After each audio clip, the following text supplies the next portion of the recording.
안녕하세요. 도훈신성 김남원입니다. 상담을 하다 보면 많은 손님들이 공통적으로 물어보시는 것들이 있으십니다. 바로 저는 부모님 덕이 있나요? 저는 자식 복이 있나요? 저는 배우자 복이 있나요? 이런 질문이 꼭 한 번씩은 나오는데요. 오늘은 이들 복에 대해서 한번 이야기해 보겠습니다. 인생을 살다 보면 어떤 사람은 부자 부모를 만나서 어릴 때부터 잘 먹고 잘 사는 사람들이 있습니다. 이걸 금수저라고 하죠.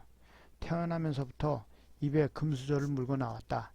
어떤 사람들은 태어났는데 부모가 너무 가난해서 어릴 때부터 제대로 먹지도 못하고 성장한 사람들도 있습니다.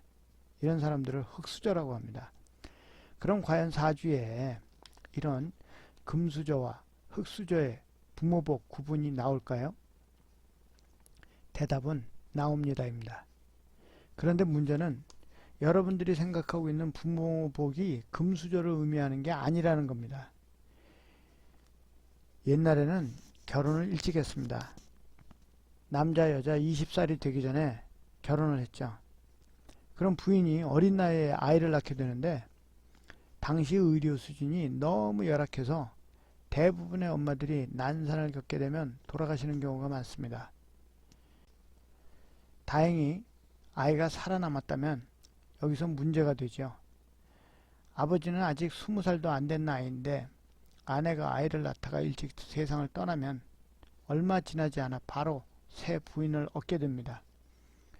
그럼 태어난 아이에게는 계모가 생기게 되는데 옛날에 계모가 얼마나 무서웠는지 잘 아시죠? 요즘은 계모도 옛날 같지 않고 좋은 분들이 많으시지만 옛날에는 아니었던 경우가 더 많습니다. 이 아버지가 새 계모에 빠져 아이를 제대로 돌보지 않게 됩니다. 더군다나 아이는 안채에서 크게 되고 아버지는 주로 사랑채에 있게 되니까 안채에서 아이가 어떻게 크게 되는지 잘 모르죠. 그저 새 마누라가 이쁠 뿐입니다. 그러다가 만약 계모에게 동생이라도 생기게 되면 사태는 더욱 살벌하게 변합니다. 콩쥐, 팥쥐, 신데렐라 얘기가 괜히 생긴 게 아닙니다. 아이에게는 엄마 한 분이 돌아가셨는데 결과적으로 부모가 전부 없어진 셈이 되는 거죠. 이게 부모덕이 없는 겁니다. 만약에 아버지가 전쟁이나 바깥일, 병 때문에 일찍 돌아가셔도 문제입니다.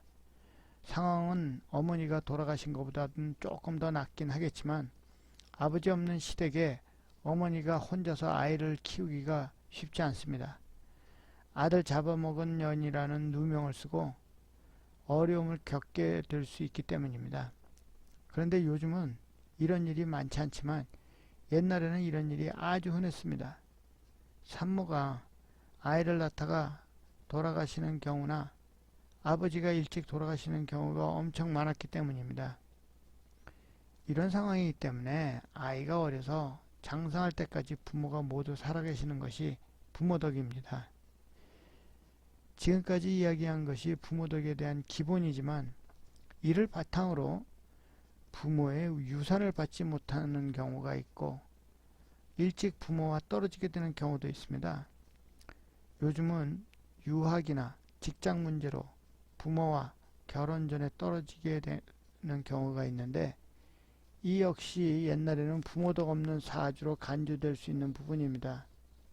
유학의 경우 부모덕이 없이 유학을 가는 경우는 쉽지가 않기 때문에 현 세대의 부모덕 없음을 새롭게 해석을 해야 할 필요가 있는 겁니다. 또 설사 부자 부모님에게 태어났다고 하더라도 부모님이 자식이 다 크기 전에 사업에 실패해서 유산을 못 받는 경우도 있습니다. 또 형제간에 부모님의 재산을 놓고 다툼이 벌어져서 결국은 패가 망신하는 경우도 있습니다. 그래서 꼭 부자 부모님 아래서 태어나는 것만이 부모덕이 있는 것이 아니라 아이가 성장할 때까지 아무 탈 없이 건강하게 잘 보살펴 주신 것만으로도 부모덕은 충분히 있는 겁니다. 이제 정확한 부모덕의 의미 이해가 가시나요? 자식복 역시 나이가 들어서 자식 덕분에 잘 먹고 잘 살 수 있느냐를 물어보시는데 결론은 자식복도 그게 아니라는 겁니다. 옛날에는 여자분들이 들으시면 기분 나쁘시겠지만 딸은 자식으로 치지를 않았습니다. 딸은 시집가면 남의 집 사람이기 때문에 자식으로 치지 않은 겁니다. 출가 외인이라고 했죠. 반면에 아들을 낳아야 집안의 대를 이을 수 있기 때문에 아들만을 자식으로 쳤습니다. 만약 아들을 낳지 못하면 시댁에서 쫓겨나는 수도 있고 심지어 씨바지를 들여 아들을 낳는 경우도 있고 하여간 아들을 놓지 못하면 상당히 곤란한 일들이 많이 벌어지게 됩니다. 그래서 자식복이라는 것은 아들이 있느냐 없느냐입니다.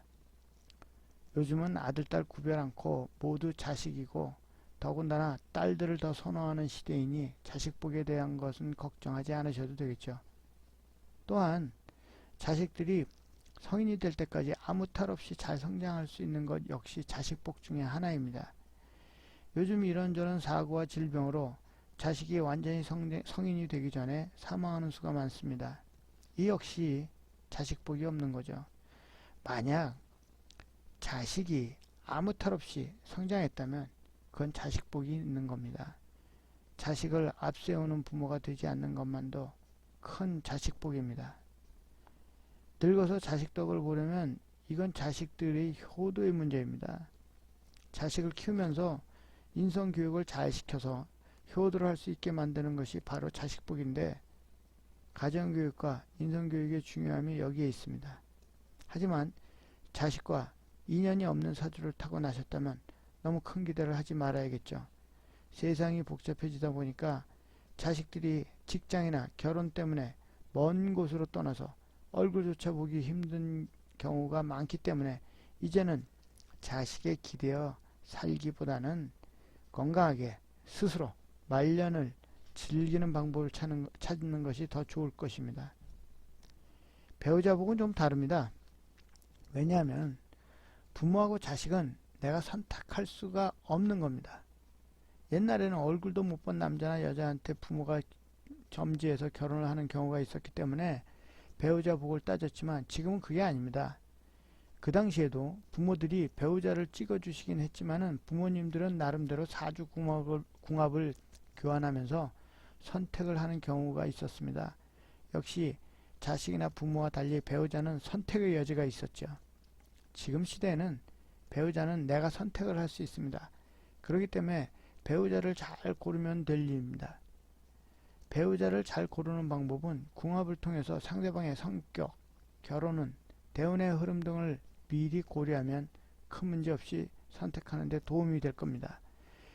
배우자 운은 자신의 사주의 결혼운을 봐서 참고를 하면 도움이 될 것입니다.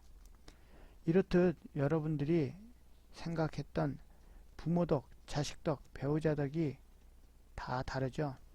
똑같은 사주를 가진 사람들이 한국에만 약 30명에서 50여 명이 있습니다. 이 사람들이 모두 부모가 부자이거나 가난하지는 않습니다. 또 이 사람들은 모두 배우자의 직업이나 빈부가 같지도 않습니다. 사주는 과학이라며 근거 없는 부모덕, 자식덕, 배우자덕을 이야기하면 사주는 점점 더 미신이 되어버릴 것입니다. 앞으로 자식덕을 바라시면 자식들에게 인성교육을 잘 시키시고요. 성장할 때까지 부모가 모두 살아계시다면 부모덕을 고맙게 생각하시면 됩니다. 배우자덕을 바라시면 사주를 잘 보고 좋은 배우자를 고르시면 해결이 될 것입니다. 오늘은 이만 하겠습니다. 감사합니다.